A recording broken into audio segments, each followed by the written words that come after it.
La corona de Berilos, de Sir Arthur Conan Doyle. Holmes, dije una mañana mientras contemplaba la calle desde nuestro mirador. Por ahí viene un loco. ¡Qué vergüenza que su familia le deje salir solo! Mi amigo se levantó perezosamente de su sillón y miró sobre mi hombro, con las manos metidas en los bolsillos de su bata. Era una mañana fresca y luminosa de febrero, y la nieve del día anterior aún permanecía acumulada sobre el suelo, en una espesa capa que brillaba bajo el sol invernal. En el centro de la calzada de Baker Street, el tráfico la había surcado formando una franja terrosa y parda, pero a ambos lados de la calzada y en los bordes de las aceras aún seguía tan blanca como cuando cayó. El pavimento gris estaba limpio y barrido, pero aún resultaba peligrosamente resbaladizo, por lo que se veían menos peatones que de costumbre. En realidad, por la parte que llevaba a la estación del metro no venía nadie, a excepción del solitario caballero cuya excéntrica conducta me había llamado la atención. Se trataba de un hombre de unos 50 años, alto, corpulento y de aspecto imponente, con un rostro enorme, de rasgos muy marcados y una figura impresionante. Iba vestido con estilo serio pero lujoso, levita negra, sombrero reluciente, polainas impecables de color pardo y pantalones gris perla de muy buen corte. Sin embargo, su manera de actuar ofrecía un absurdo contraste con la dignidad de su atuendo y su porte, porque venía a todo correr, dando saltitos de vez en cuando, como los que da un hombre cansado y poco acostumbrado a someter a un esfuerzo a sus piernas.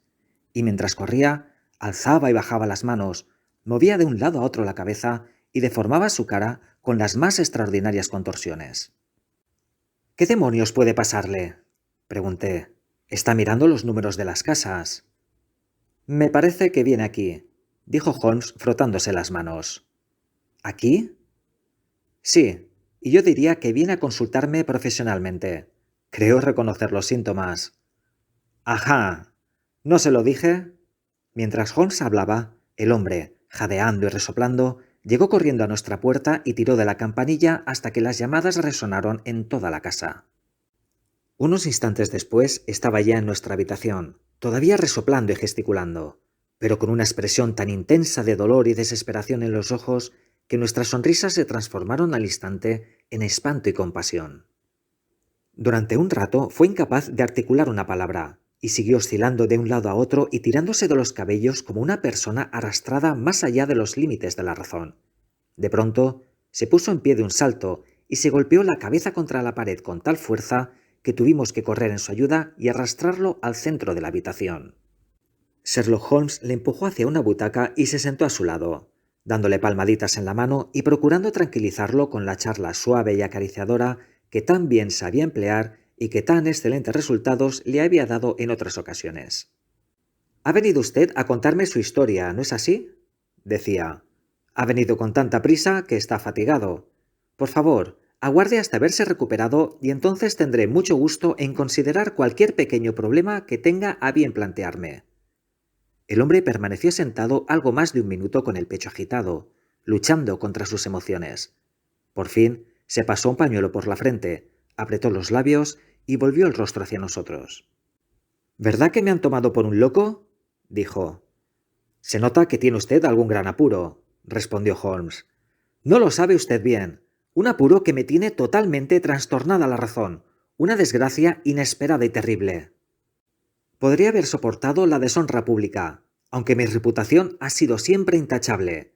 Y una desgracia privada puede ocurrirle a cualquiera. Pero las dos cosas juntas, y de una manera tan espantosa, han conseguido destrozarme hasta el alma. Y además, no soy yo solo.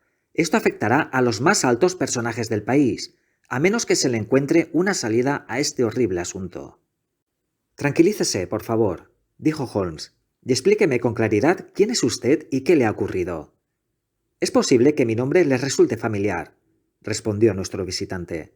«Soy Alexander Holder, de la firma bancaria Holder & Stevenson, de Threadneedle Street». Efectivamente, conocíamos bien aquel nombre, perteneciente al socio más antiguo del segundo banco más importante de la City de Londres. ¿Qué podía haber ocurrido para que uno de los ciudadanos más prominentes de Londres quedara reducido a aquella patética condición? Aguardamos llenos de curiosidad hasta que, con un nuevo esfuerzo, reunió fuerzas para contar su historia. «Opino que el tiempo es oro», dijo. y por eso vine corriendo en cuanto el inspector de policía sugirió que procurara obtener su cooperación. He venido en metro hasta Baker Street y he tenido que correr desde la estación porque los coches van muy despacio con esta nieve.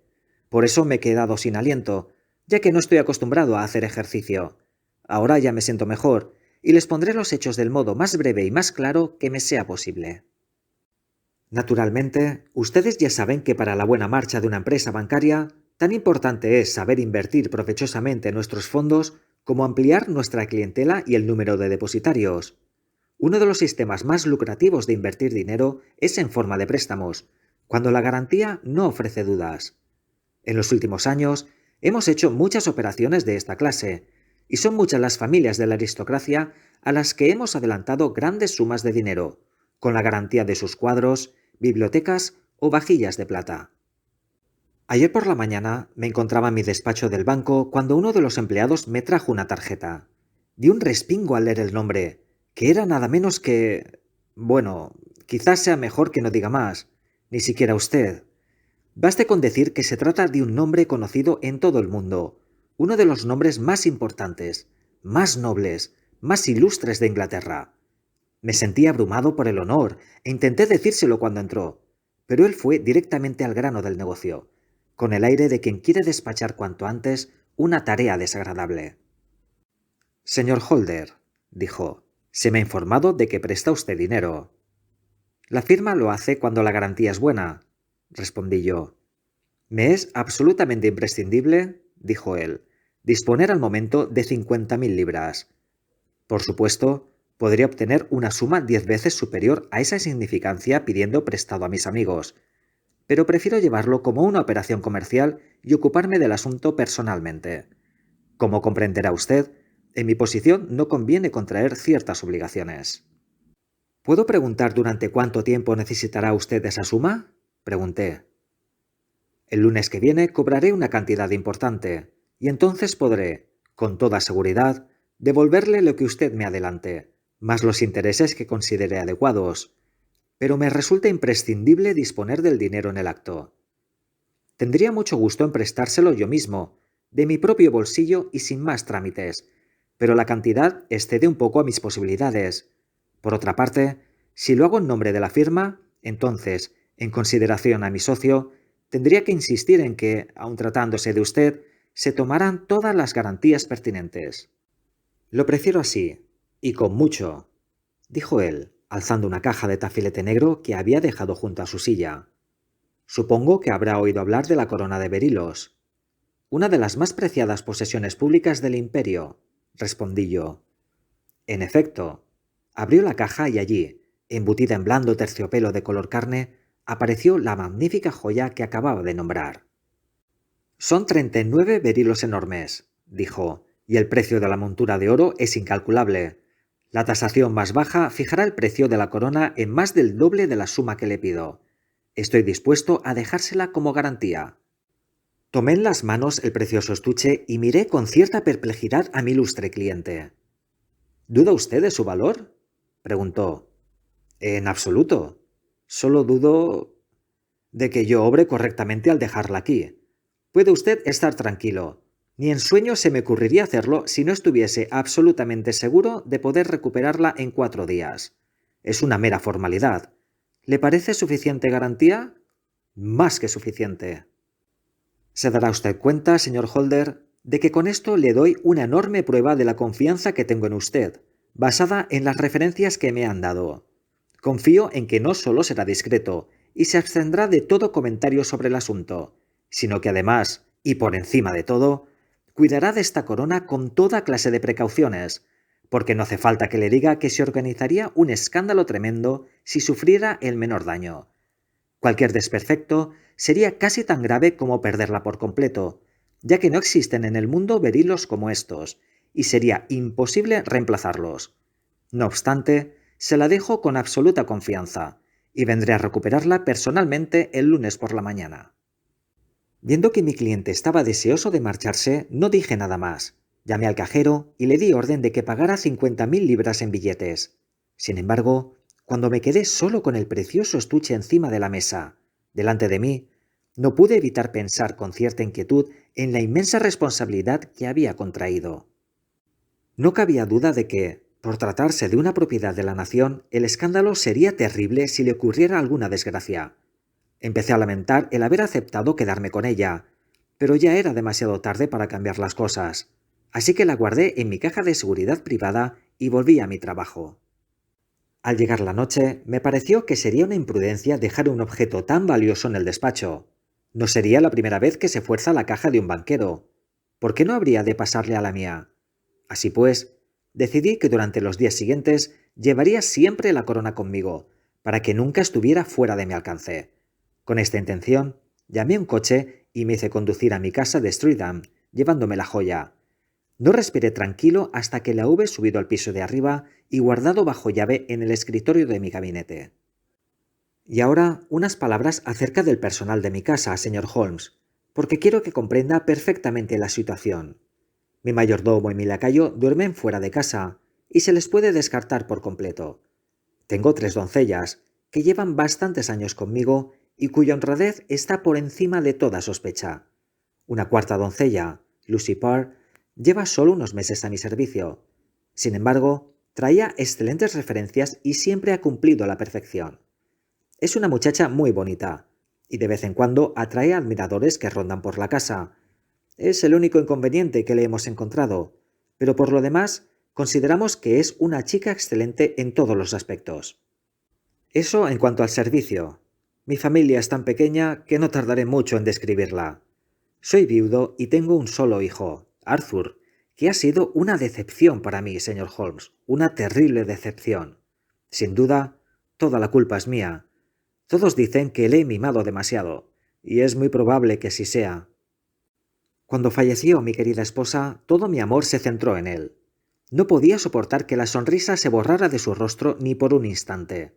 Jamás le negué ningún capricho.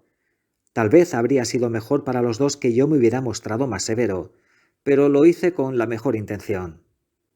Naturalmente, yo tenía la intención de que él me sucediera en el negocio, pero no tenía madera de financiero. Era alocado, indisciplinado, y para ser sincero, no se le podían confiar sumas importantes de dinero. Cuando era joven se hizo miembro de un club aristocrático, y allí, gracias a su carácter simpático, no tardó en hacer amistades con gente de bolsa bien repleta y costumbres caras. Se aficionó a jugar a las cartas y a apostar en las carreras, y continuamente acudía a mí, suplicando que le diese un adelanto de su asignación para poder saldar sus deudas de honor. Más de una vez intentó romper con aquellas peligrosas compañías, pero la influencia de su amigo Sir George Barnwell le hizo volver en todas las ocasiones.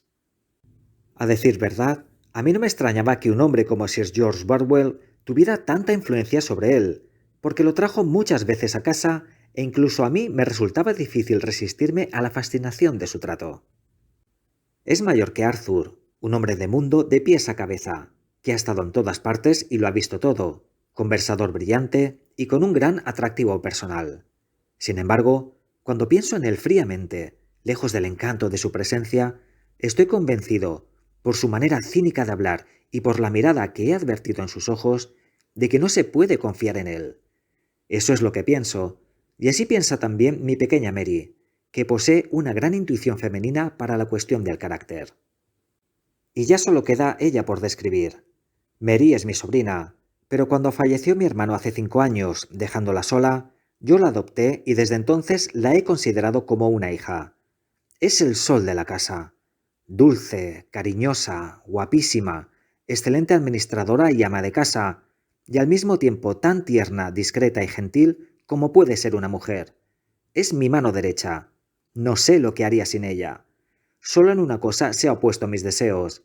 Mi hijo le ha pedido 2 veces que se case con él, porque la ama apasionadamente, pero ella le ha rechazado las 2 veces. Creo que si alguien puede volverlo al buen camino es ella, y ese matrimonio podría haber cambiado por completo la vida de mi hijo. Pero, ay, ya es demasiado tarde, sin remedio. Y ahora que ya conoce usted a la gente que vive bajo mi techo, señor Holmes, proseguiré con mi doloroso relato.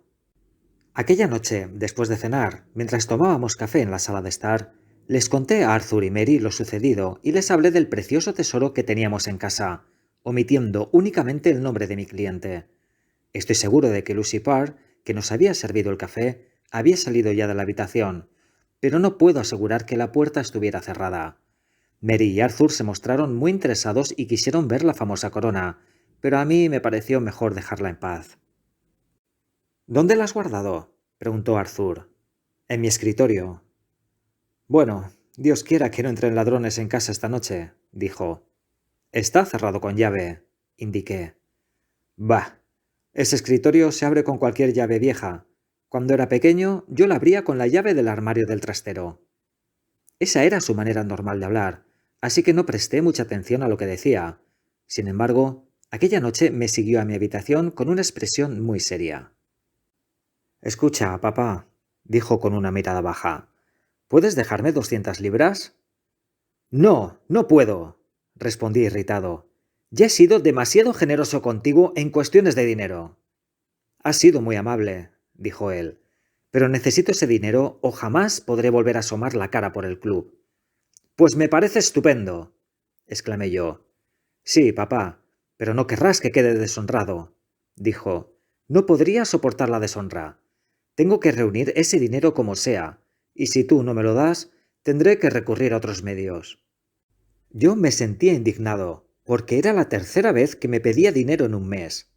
No recibirás de mí ni medio penique, grité, y él me hizo una reverencia y salió de mi cuarto sin decir una palabra más.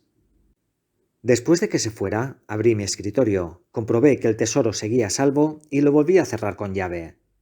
Luego hice una ronda por la casa para verificar que todo estaba seguro. Es una tarea que suelo delegar en Mary, pero aquella noche me pareció mejor realizarla yo mismo. Al bajar las escaleras encontré a Mary junto a la ventana del vestíbulo, que cerró y aseguró al acercarme yo. Dime, papá, dijo algo preocupada, o así me lo pareció. ¿Le has dado permiso a Lucy, la doncella, para salir esta noche? Desde luego que no. Acaba de entrar por la puerta de atrás. Estoy segura de que solo ha ido hasta la puerta lateral para ver a alguien, pero no me parece nada prudente y habría que prohibírselo. Tendrás que hablar con ella por la mañana, o si lo prefieres, le hablaré yo. ¿Estás segura de que todo está cerrado? Segurísima, papá. Entonces, buenas noches. Le di un beso y volví a mi habitación, donde no tardé en dormirme. Señor Holmes, estoy esforzándome por contarle todo lo que pueda tener alguna relación con el caso, pero le ruego que no vacile en preguntar si hay algún detalle que no queda claro. Al contrario, su exposición está siendo extraordinariamente lúcida. Llego ahora a una parte de mi historia que quiero que lo sea especialmente. Yo no tengo el sueño pesado y, sin duda, la ansiedad que sentía hizo que aquella noche fuera aún más ligero que de costumbre. A eso de las 2 de la mañana, me despertó un ruido en la casa. Cuando me desperté del todo ya no se oía, pero me había dado la impresión de una ventana que se cerraba con cuidado. Escuché con toda mi alma. De pronto, con gran espanto por mi parte, oí el sonido inconfundible de unos pasos sigilosos en la habitación de al lado. Me deslicé fuera de la cama, temblando de miedo, y miré por la esquina de la puerta del gabinete. ¡Arthur! Grité. ¡Miserable ladrón! ¿Cómo te atreves a tocar esa corona? La luz de gas estaba a media potencia, como yo la había dejado, y mi desdichado hijo, vestido solo con camisa y pantalones, estaba de pie junto a la luz, con la corona en las manos. Parecía estar torciéndola o aplastándola con todas sus fuerzas. Al oír mi grito la dejó caer y se puso tan pálido como un muerto. La recogí y la examiné. Le faltaba uno de los extremos de oro, con 3 de los berilos. ¡Canalla! Grité, enloquecido de rabia. ¡La has roto! ¡Me has deshonrado para siempre! ¿Dónde están las joyas que has robado? ¿Robado? Exclamó. Sí, ladrón, rugí yo, sacudiéndolo por los hombros. No falta ninguna. No puede faltar ninguna. Faltan 3, y tú sabes qué ha sido de ellas. ¿Tengo que llamarte mentiroso, además de ladrón?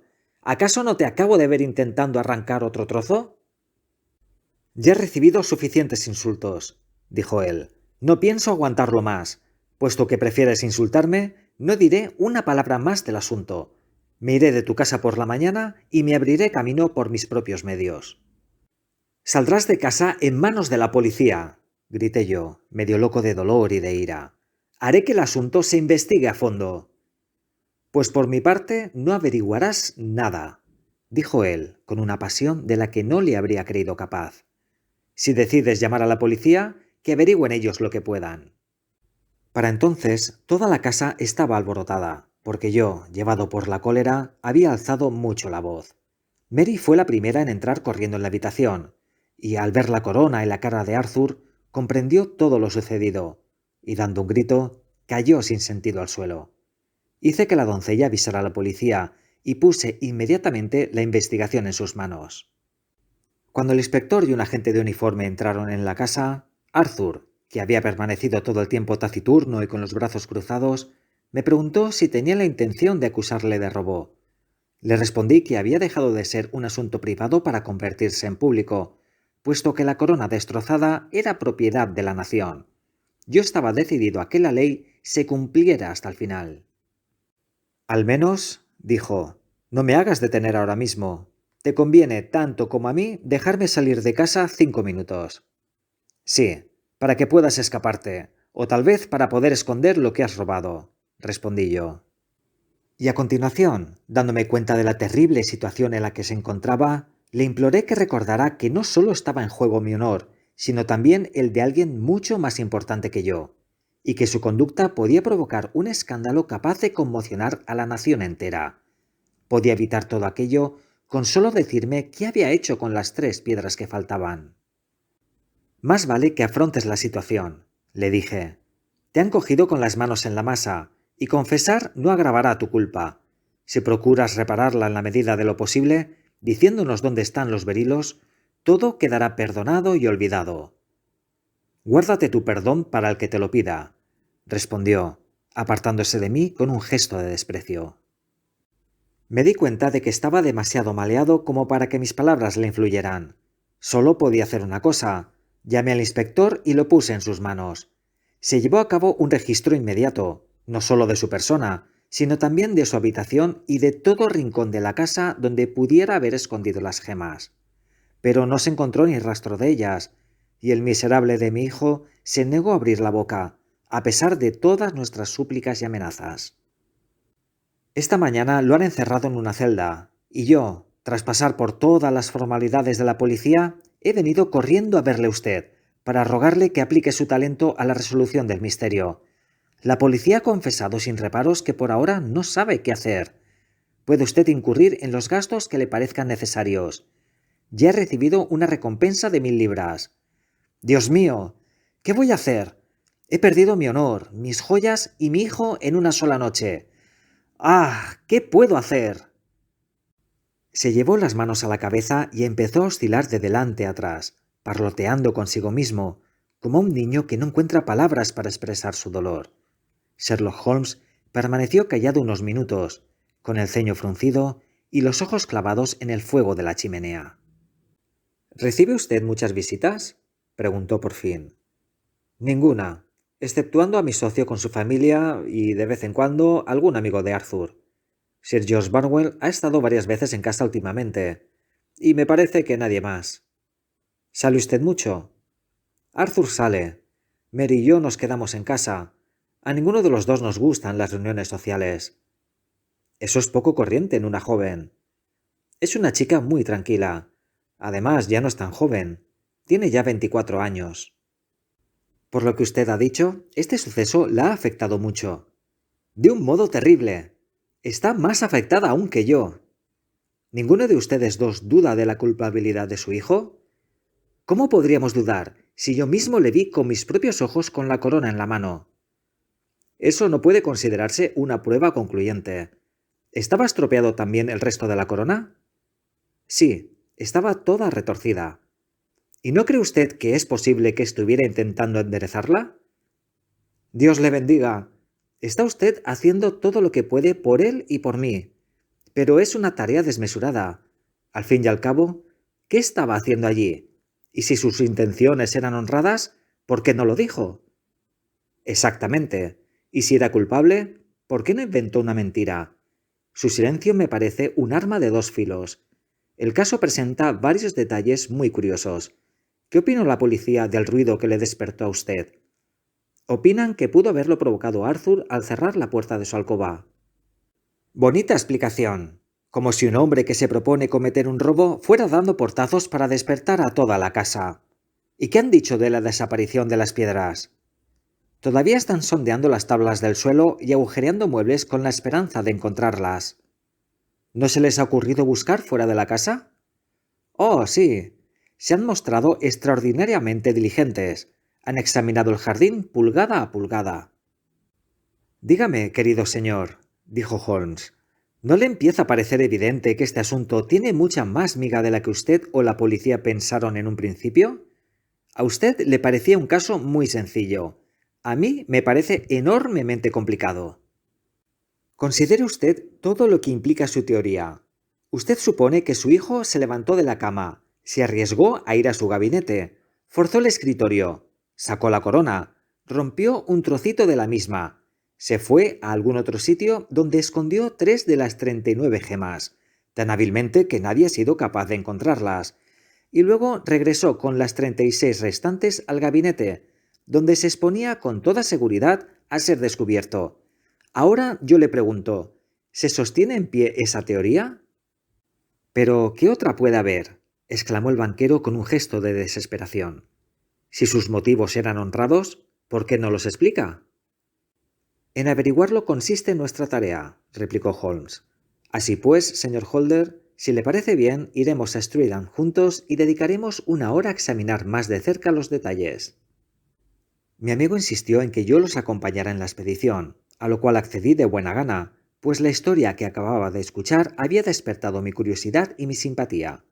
Confieso que la culpabilidad del hijo del banquero me parecía tan evidente como se lo parecía a su infeliz padre, pero aún así era tal la fe que tenía en el buen criterio de Holmes que me parecía que, mientras él no se mostrara satisfecho con la explicación oficial, aún existía base para concebir esperanzas. Durante todo el trayecto al suburbio del sur, Holmes apenas pronunció palabra y permaneció todo el tiempo con la barbilla sobre el pecho, sumido en profundas reflexiones. Nuestro cliente parecía haber cobrado nuevos ánimos con el leve destello de esperanza que se le había ofrecido, e incluso se enfrascó en una inconexa charla conmigo acerca de sus asuntos comerciales. Un rápido trayecto en ferrocarril y una corta caminata nos llevaron a Fairbank, la modesta residencia del gran financiero. Fairbank era una mansión cuadrada de buen tamaño, construida en piedra blanca y un poco retirada de la carretera. Atravesando un césped cubierto de nieve, un camino de 2 pistas para carruajes conducía a las 2 grandes puertas de hierro que cerraban la entrada. A la derecha había un bosquecillo del que salía un estrecho sendero con 2 setos bien cuidados a los lados, que llevaba desde la carretera hasta la puerta de la cocina y servía como entrada de servicio. A la izquierda salía un sendero que conducía a los establos y que no formaba parte de la finca, sino que se trataba de un camino público, aunque poco transitado. Holmes nos abandonó ante la puerta y empezó a caminar muy despacio. Dio la vuelta a la casa, volvió a la parte delantera, recorrió el sendero de los proveedores y dio la vuelta al jardín por detrás hasta llegar al sendero que llevaba a los establos. Tardó tanto tiempo que el señor Holder y yo entramos al comedor y esperamos junto a la chimenea a que regresara. Allí nos encontrábamos, sentados en silencio, cuando se abrió una puerta y entró una joven. Era de estatura bastante superior a la media, delgada, con el cabello y los ojos oscuros, que parecían aún más oscuros por el contraste con la absoluta palidez de su piel. No creo haber visto nunca una palidez tan mortal en el rostro de una mujer. También sus labios parecían desprovistos de sangre, pero sus ojos estaban enrojecidos de tanto llorar. Al avanzar en silencio por la habitación, daba una sensación de sufrimiento que me impresionó mucho más que la descripción que había hecho el banquero por la mañana, y que resultaba especialmente sorprendente en ella, porque se veía claramente que era una mujer de carácter fuerte, con inmensa capacidad para dominarse. Sin hacer caso de mi presencia, se dirigió directamente a su tío y le pasó la mano por la cabeza, en una dulce caricia femenina. «Habrás dado orden de que dejen libre a Arthur, ¿verdad, papá?», preguntó. «No, hija mía, no. El asunto debe investigarse a fondo. Pero estoy segura de que es inocente. Ya sabes cómo es la intuición femenina. Sé que no ha hecho nada malo. ¿Y por qué calla si es inocente? ¿Quién sabe? Tal vez porque le indignó que sospecharas de él. ¿Cómo no iba a sospechar si yo mismo le vi con la corona en las manos?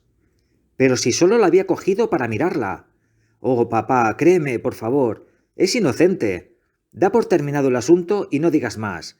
¿Es tan terrible pensar que nuestro querido Arthur está en la cárcel? No daré por terminado el asunto hasta que aparezcan las piedras. No lo haré, Mary. Tu cariño por Arthur te ciega y no te deja ver las terribles consecuencias que esto tendrá para mí. Lejos de silenciar el asunto, he traído de Londres a un caballero para que lo investigue más a fondo. ¿Este caballero? Preguntó ella, dándose la vuelta para mirarme. No, su amigo. Ha querido que le dejáramos solo. Ahora anda por el sendero del establo. ¿El sendero del establo? La muchacha enarcó las cejas. ¿Qué espera encontrar ahí? Ah, supongo que es este señor. Confío, caballero, en que logre usted demostrar lo que tengo por seguro que es la verdad, que mi primo Arthur es inocente de este robo. Comparto plenamente su opinión, señorita, y lo mismo que usted, yo también confío en que lograremos demostrarlo, respondió Holmes, retrocediendo hasta el felpudo para quitarse la nieve de los zapatos. Creo que tengo el honor de dirigirme a la señorita Mary Holder. ¿Puedo hacerle una o dos preguntas? Por favor, hágalas, si con ello ayudamos a aclarar este horrible embrollo. ¿No oyó usted nada anoche? Nada, hasta que mi tío empezó a hablar a gritos. Al oír eso, acudí corriendo. Usted se encargó de cerrar las puertas y ventanas. ¿Aseguró todas las ventanas? Sí. ¿Seguían bien cerradas esta mañana? Sí. ¿Una de sus doncellas tiene novio? Creo que usted le comentó a su tío que anoche había salido para verse con él. Sí, y es la misma chica que sirvió en la sala de estar, y pudo oír los comentarios de mi tío acerca de la corona. Ya veo. Usted supone que ella salió para contárselo a su novio y que entre los dos planearon el robo. ¿Pero de qué sirven todas esas vagas teorías? Exclamó el banquero con impaciencia. ¿No le he dicho que vi a Arthur con la corona en las manos? Aguarde un momento, señor Holder. Ya llegaremos a eso. Volvamos a esa muchacha, señorita Holder. Me imagino que la vio usted volver por la puerta de la cocina. Sí. Cuando fui a ver si la puerta estaba cerrada, me tropecé con ella que entraba. También vi al hombre en la oscuridad. ¿Le conoce usted? Oh, sí. Es el verdulero que nos trae las verduras. Se llama Francis Prosper. Estaba a la izquierda de la puerta, es decir, en el sendero y un poco alejado de la puerta. En efecto. ¿Y tiene una pata de palo? Algo parecido al miedo asomó en los negros y expresivos ojos de la muchacha. Caramba, ni que fuera usted un mago, dijo. ¿Cómo sabe eso? La muchacha sonreía, pero en el rostro enjuto y preocupado de Holmes no apareció sonrisa alguna. Ahora me gustaría mucho subir al piso de arriba, dijo. Probablemente tendré que volver a examinar la casa por fuera. Quizás sea mejor que antes de subir eche un vistazo a las ventanas de abajo. Caminó rápidamente de una ventana a otra, deteniéndose solo en la más grande, que se abría en el vestíbulo y daba al sendero de los establos. La abrió y examinó atentamente el alféizar con su potente lupa. Ahora vamos arriba, dijo por fin. El gabinete del banquero era un cuartito amueblado con sencillez, con una alfombra gris, un gran escritorio y un espejo alargado. Holmes se dirigió en primer lugar al escritorio y examinó la cerradura. ¿Qué llave se utilizó para abrirlo? Preguntó. La misma que dijo mi hijo, la del armario del trastero. ¿La tiene usted aquí? Es esa que hay encima de la mesita. Sherlock Holmes cogió la llave y abrió el escritorio. Es un cierre silencioso, dijo. No me extraña que no le despertara. Supongo que este es el estuche de la corona. Tendremos que echarle un vistazo. Abrió la caja, sacó la diadema y la colocó sobre la mesa. Era un magnífico ejemplar del arte de la joyería, y sus 36 piedras eran las más hermosas que yo había visto. Uno de sus lados tenía el borde torcido y roto, y le faltaba una esquina con 3 piedras. Ahora, señor Holder, dijo Holmes, aquí tiene la esquina simétrica a la que se ha perdido tan lamentablemente. Haga usted el favor de arrancarla. El banquero retrocedió horrorizado. Ni en sueños me atrevería a intentarlo, dijo. Entonces lo haré yo. Con un gesto repentino, Holmes tiró de la esquina con todas sus fuerzas, pero sin resultado. Creo que la siento ceder un poco, dijo, pero aunque tengo una fuerza extraordinaria en los dedos, tardaría muchísimo tiempo en romperla. Un hombre de fuerza normal sería incapaz de hacerlo. ¿Y qué cree usted que sucedería si la rompiera, señor Holder? Sonaría como un pistoletazo. ¿Quiere usted hacerme creer que todo esto sucedió a pocos metros de su cama y que usted no oyó nada? No sé qué pensar. Me siento a oscuras. Puede que se vaya iluminando a medida que avanzamos. ¿Qué piensa usted, señorita Holder? Confieso que sigo compartiendo la perplejidad de mi tío. Cuando vio usted a su hijo, ¿llevaba éste puestos zapatos o zapatillas? No llevaba más que los pantalones y la camisa. Gracias. No cabe duda de que hemos tenido una suerte extraordinaria en esta investigación, y si no logramos aclarar el asunto, será exclusivamente por culpa nuestra. Con su permiso, señor Holder, ahora continuaré mis investigaciones en el exterior. Insistió en salir solo, explicando que toda pisada innecesaria haría más difícil su tarea. Estuvo ocupado durante más de una hora, y cuando por fin regresó, traía los pies cargados de nieve y la expresión tan inescrutable como siempre. Creo que ya he visto todo lo que había que ver, señor Holder, dijo. Le resultaré más útil si regreso a mis habitaciones. Pero las piedras, señor Holmes, ¿dónde están? No puedo decírselo. El banquero se retorció las manos. No las volveré a ver, gimió. ¿Y mi hijo? ¿Me da usted esperanzas? Mi opinión no se ha alterado en nada. Entonces, por amor de Dios, ¿qué siniestro manejo ha tenido lugar en mi casa esta noche? Si se pasa usted por mi domicilio de Baker Street mañana por la mañana, entre las 9 y las 10, tendré mucho gusto en hacer lo posible por aclararlo. Doy por supuesto que me concede usted carta blanca para actuar en su nombre, con tal de que recupere las gemas, sin poner límites a los gastos que yo le haga pagar. Daría toda mi fortuna por recuperarlas. Muy bien. Seguiré estudiando el asunto mientras tanto. Adiós. Es posible que tenga que volver aquí antes de que anochezca. Para mí, era evidente que mi compañero se había formado ya una opinión sobre el caso, aunque ni remotamente conseguía imaginar a qué conclusiones habría llegado. Durante nuestro viaje de regreso a casa, intenté varias veces sondearle al respecto, pero él siempre desvió la conversación hacia otros temas, hasta que por fin me di por vencido. Todavía no eran las 3 cuando llegamos de vuelta a nuestras habitaciones. Holmes se metió corriendo en la suya y salió a los pocos minutos, vestido como un vulgar holgazán, con una chaqueta astrosa y llena de brillos, el cuello levantado, corbata roja y botas muy gastadas. Era un ejemplar perfecto de la especie. Creo que esto servirá, dijo mirándose en el espejo que había sobre la chimenea. Me gustaría que viniera usted conmigo, Watson, pero me temo que no puede ser. Puede que esté sobre la buena pista, y puede que esté siguiendo un fuego fatuo, pero pronto saldremos de dudas. Espero volver en pocas horas. Cortó una rodaja de carne de una pieza que había sobre el aparador, la metió entre 2 rebanadas de pan, y guardándose la improvisada comida en el bolsillo, emprendió su expedición. Yo estaba terminando de tomar el té cuando regresó. Se notaba que venía de un humor excelente, y traía en la mano una vieja bota de elástico. La tiró a un rincón y se sirvió una taza de té. Solo vengo de pasada, dijo. Tengo que marcharme enseguida. ¿A dónde? Oh, al otro lado del West End. Puede que tarde algo en volver. No me espere si se hace muy tarde. ¿Qué tal le ha ido hasta ahora? Así, así. No tengo motivos de queja. He vuelto a estar en Streatham, pero no llamé a la casa. Es un problema precioso, y no me lo habría perdido por nada del mundo. Pero no puedo quedarme aquí chismorreando. Tengo que quitarme estas deplorables ropas y recuperar mi respetable personalidad. Por su manera de comportarse, se notaba que tenía más motivos de satisfacción que lo que daban a entender sus meras palabras. Le brillaban los ojos e incluso tenía un toque de color en sus pálidas mejillas. Subió corriendo al piso de arriba, y a los pocos minutos oí un portazo en el vestíbulo que me indicó que había reemprendido su apasionante cacería. Esperé hasta la medianoche, pero como no daba señales de regresar, me retiré a mi habitación. No era nada raro que, cuando seguía una pista, estuviera ausente durante días enteros, así que su tardanza no me extrañó. No sé a qué hora llegó, pero cuando bajé a desayunar, Allí estaba Holmes con una taza de café en una mano y el periódico en la otra, tan flamante y acicalado como el que más.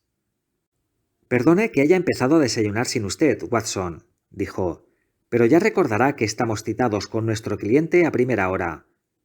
Pues son ya más de las 9, respondí.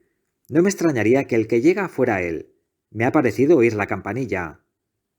Era, en efecto, nuestro amigo el financiero. Me impresionó el cambio que había experimentado, pues su rostro, normalmente amplio y macizo, se veía ahora deshinchado y flácido, y sus cabellos parecían un poco más blancos. Entró con un aire fatigado y letárgico, que resultaba aún más penoso que la violenta entrada del día anterior, y se dejó caer pesadamente en la butaca que acerqué para él. No sé qué habré hecho para merecer este castigo, dijo. Hace tan solo 2 días yo era un hombre feliz y próspero, sin una sola preocupación en el mundo. Ahora me espera una vejez solitaria y deshonrosa. Las desgracias vienen una tras otra. Mi sobrina Mary me ha abandonado. ¿Que le ha abandonado? Sí, esta mañana vimos que no había dormido en su cama. Su habitación estaba vacía, y en la mesita del vestíbulo había una nota para mí. Anoche, movido por la pena y no en tono de enfado, le dije que si se hubiera casado con mi hijo, éste no se habría descarriado. Posiblemente fue una insensatez decir tal cosa. En la nota que me dejó hace alusión a este comentario mío.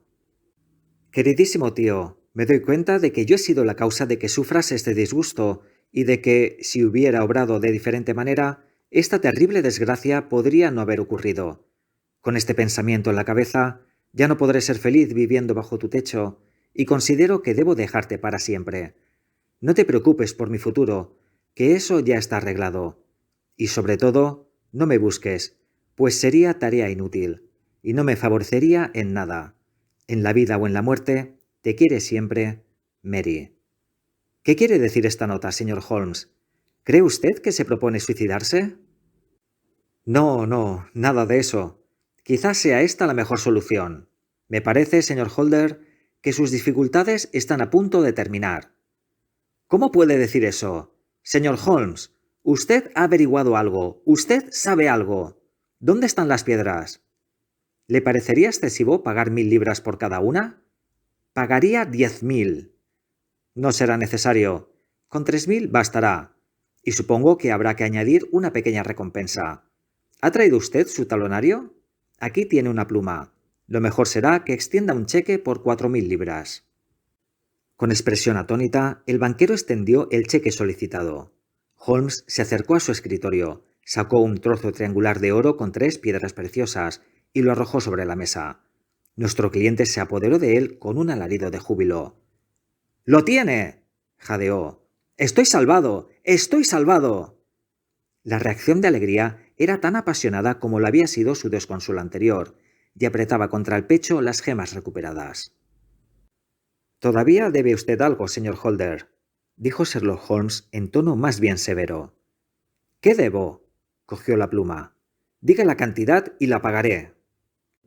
No, su deuda no es conmigo. Le debe usted las más humildes disculpas a ese noble muchacho, su hijo, que se ha comportado en todo este asunto de un modo que a mí me enorgullecería en mi propio hijo, si es que alguna vez llego a tener uno.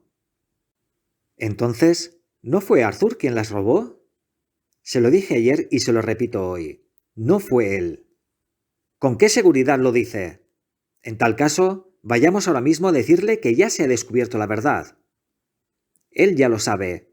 Después de haberlo resuelto todo, tuve una entrevista con él, y al comprobar que no estaba dispuesto a explicarme lo sucedido, se lo expliqué yo a él, ante lo cual no tuvo más remedio que reconocer que yo tenía razón, y añadir los poquísimos detalles que yo aún no veía muy claros. Sin embargo, cuando le vea a usted esta mañana, quizá rompa su silencio. Por amor del cielo, explíqueme todo este extraordinario misterio. Voy a hacerlo, explicándole además los pasos por los que llegué a la solución. Y permítame empezar por lo que a mí me resulta más duro decirle y a usted le resultará más duro escuchar. Sir George Barwell y su sobrina Mary se entendían y se han fugado juntos. ¿Mi Mary? ¡Imposible! Por desgracia, es más que posible. Es seguro. Ni usted ni su hijo conocían la verdadera personalidad de este hombre cuando la admitieron en su círculo familiar. Es uno de los hombres más peligrosos de Inglaterra. Un jugador arruinado, un canalla sin ningún escrúpulo, un hombre sin corazón ni conciencia. Su sobrina no sabía nada sobre esta clase de hombres. Cuando él le susurró al oído sus promesas de amor, como había hecho con otras 100 antes que con ella se sintió halagada, pensando que había sido la única en llegar a su corazón. El diablo sabe lo que le diría, pero acabó convirtiéndola en su instrumento, y se veían casi todas las noches. «No puedo creerlo, y me niego a creerlo», exclamó el banquero con el rostro ceniciento. «Entonces le explicaré lo que sucedió en su casa aquella noche. Cuando pensó que usted se había retirado a dormir, su sobrina bajó a hurtadillas y habló con su amante a través de la ventana que da al sendero de los establos. El hombre estuvo allí tanto tiempo que dejó pisadas que atravesaban toda la capa de nieve. Ella le habló de la corona. Su maligno afán de oro se encendió al oír la noticia y sometió a la muchacha a su voluntad. Estoy seguro de que ella le quería a usted, pero hay mujeres en las que el amor de un amante apaga todos los demás amores, y me parece que su sobrina es de esta clase. Apenas había acabado de oír las órdenes de Sir George, vio que usted bajaba por las escaleras y cerró apresuradamente la ventana. A continuación, le habló de la escapada de una de las doncellas con su novio, el de la pata de palo, que era absolutamente cierta. En cuanto a su hijo Arthur, se fue a la cama después de hablar con usted, pero no pudo dormir a causa de la inquietud que le producía su deuda en el club. A mitad de la noche, oyó unos pasos furtivos junto a su puerta. Se levantó a asomarse y quedó muy sorprendido al ver a su prima avanzando con gran sigilo por el pasillo hasta desaparecer en el gabinete. Petrificado de asombro, el muchacho se puso encima algunas ropas y aguardó en la oscuridad para ver dónde iba a parar aquel extraño asunto. Al poco rato, ella salió de la habitación y a la luz de la lámpara del pasillo, su hijo vio que llevaba en las manos la preciosa corona. La muchacha bajó a la planta baja y su hijo, temblando de horror, corrió a esconderse detrás de la cortina que hay junto a la puerta de la habitación de usted, desde donde podía ver lo que ocurría en el vestíbulo. Así vio cómo ella abría sin hacer ruido la ventana, le entregaba la corona a alguien que aguardaba en la oscuridad, y tras volver a cerrar la ventana, regresaba a toda prisa a su habitación, pasando muy cerca de donde él estaba escondido detrás de la cortina. Mientras ella estuvo a la vista, él no se atrevió a hacer nada, pues ello comprometería de un modo terrible a la mujer que amaba.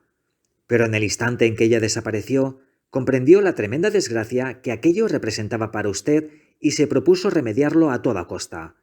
Descalzo como estaba, echó a correr escaleras abajo, abrió la ventana, saltó a la nieve y corrió por el sendero, donde distinguió una figura oscura que se alejaba a la luz de la luna.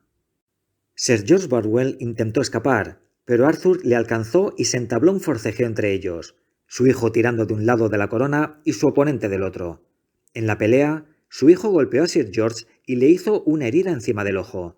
Entonces se oyó un fuerte chasquido, y su hijo, viendo que tenía la corona en las manos, corrió de vuelta a la casa, cerró la ventana, subió al gabinete y allí advirtió que la corona se había torcido durante el forcejeo.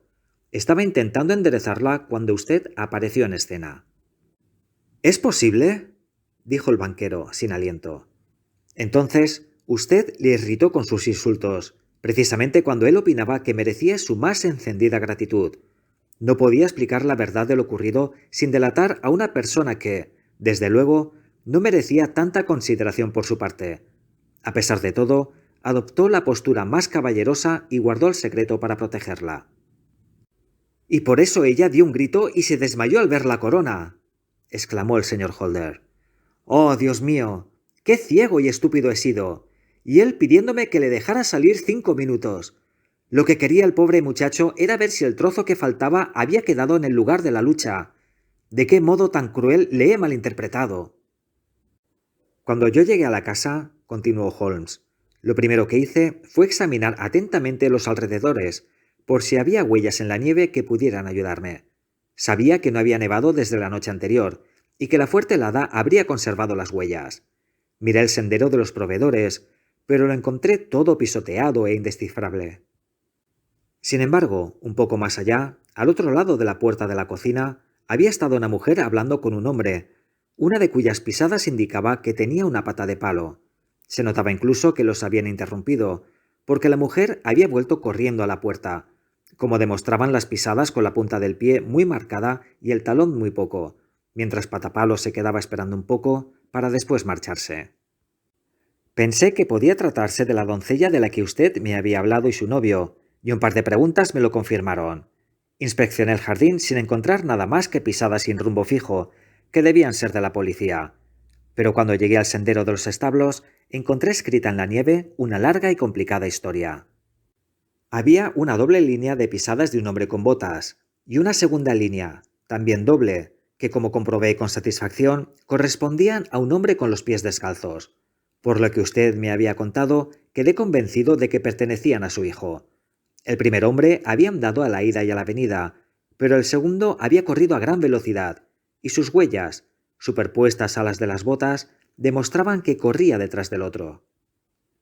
Las seguí en una dirección y comprobé que llegaban hasta la ventana del vestíbulo, donde el de las botas había permanecido tanto tiempo que dejó la nieve completamente pisada. Luego las seguí en la otra dirección, hasta unos 100 metros sendero adelante. Allí, el de las botas se había dado la vuelta, y las huellas en la nieve parecían indicar que se había producido una pelea. Incluso habían caído unas gotas de sangre, que confirmaban mi teoría. Después, el de las botas había seguido corriendo por el sendero. Una pequeña mancha de sangre indicaba que era él el que había resultado herido. Su pista se perdía al llegar a la carretera, donde habían limpiado la nieve del pavimento. Sin embargo, al entrar en la casa, recordará usted que examiné con la lupa el alféizar y el marco de la ventana del vestíbulo, y pude advertir al instante que alguien había pasado por ella. Se notaba la huella dejada por un pie mojado al entrar. Ya podía empezar a formarme una opinión de lo ocurrido. Un hombre había guardado fuera de la casa junto a la ventana. Alguien le había entregado la joya. Su hijo había sido testigo de la fechoría. Había salido en persecución del ladrón. Había luchado con él. Los dos se habían tirado de la corona y la combinación de sus esfuerzos provocó daños que ninguno de ellos habría podido causar por sí solo. Su hijo había regresado con la corona, pero dejando un fragmento en manos de su adversario. Hasta ahí estaba claro. Ahora la cuestión era, ¿quién era el hombre de las botas y quién le entregó la corona? Una vieja máxima mía dice que, cuando has eliminado lo imposible, lo que queda, por muy improbable que parezca, tiene que ser la verdad. Ahora bien, yo sabía que no fue usted quien entregó la corona, así que solo quedaban su sobrina y las doncellas. Pero si hubieran sido las doncellas, ¿por qué iba su hijo a permitir que lo acusaran a él en su lugar? No tenía ninguna razón posible. Sin embargo, sabíamos que amaba a su prima, y allí teníamos una excelente explicación de por qué guardaba silencio, sobre todo teniendo en cuenta que se trataba de un secreto deshonroso. Cuando recordé que usted la había visto junto a aquella misma ventana y que se había desmayado al ver la corona, mis conjeturas se convirtieron en certidumbre. ¿Y quién podía ser su cómplice? Evidentemente, un amante, porque ¿quién otro podría hacerle renegar del amor y gratitud que sentía por usted? Yo sabía que ustedes salían poco y que su círculo de amistades era reducido, pero entre ellas figuraba Sir George Barwell. Yo ya había oído hablar de él, como hombre de mala reputación entre las mujeres. Tenía que haber sido él el que llevaba aquellas botas y el que se había quedado con las piedras perdidas. Aun sabiendo que Arthur le había descubierto, se consideraba salvo porque el muchacho no podía decir una palabra sin comprometer a su propia familia. En fin, ya se imaginará usted las medidas que adopté a continuación. Me dirigí, disfrazado de vago, a la casa de Sir George. Me las arreglé para entablar conversación con su lacayo. Me enteré de que su señor se había hecho una herida en la cabeza la noche anterior. Y por último, al precio de 6 chelines, conseguí la prueba definitiva comprándole un par de zapatos viejos de su amo. Me fui con ellos a Streatham y comprobé que coincidían exactamente con las huellas. Ayer por la tarde vi un vagabundo harapiento por el sendero, dijo el señor Holder. Precisamente, ese era yo. Ya tenía a mi hombre, así que volví a casa y me cambié de ropa. Tenía que actuar con mucha delicadeza, porque estaba claro que había que prescindir de denuncias para evitar el escándalo, y sabía que un canalla tan astuto como él se daría cuenta de que teníamos las manos atadas por ese lado. Fui a verlo. Al principio, como era de esperar, lo negó todo, pero luego, cuando le di todos los detalles de lo que había ocurrido, se puso gallito y cogió una cachiporra de la pared. Sin embargo, yo conocía a mi hombre y le apliqué una pistola a la sien antes de que pudiera golpear. Entonces se volvió un poco más razonable. Le dije que le pagaríamos un rescate por las piedras que tenía en su poder. 1000 libras por cada una. Aquello provocó en él las primeras señales de pesar. «¡Maldita sea!», dijo. «¿Y yo que he vendido las 3 por 600?» No tardé en arrancarle la dirección del comprador, prometiéndole que no presentaríamos ninguna denuncia. Me fui a buscarlo, y tras mucho regateo, le saqué las piedras a 1000 libras cada una. Luego fui a visitar a su hijo. Le dije que todo había quedado aclarado y por fin me acosté a eso de las 2, después de lo que bien puedo llamar una dura jornada. «Una jornada que ha salvado a Inglaterra de un gran escándalo público», dijo el banquero poniéndose en pie. «Señor, no encuentro palabras para darle las gracias, pero ya comprobará usted que no soy desagradecido. Su habilidad ha superado con creces todo lo que me habían contado de usted, y ahora debo volver al lado de mi querido hijo para pedirle perdón por lo mal que lo he tratado. En cuanto a mi pobre Mary, lo que usted me ha contado me ha llegado al alma. Supongo que ni siquiera usted, con todo su talento, puede informarme de dónde se encuentra ahora». «Creo que podemos afirmar sin temor a equivocarnos», replicó Holmes, «que está allí donde se encuentre Sir George Barwell, y es igualmente seguro que, por graves que sean sus pecados, pronto recibirán un castigo más que suficiente».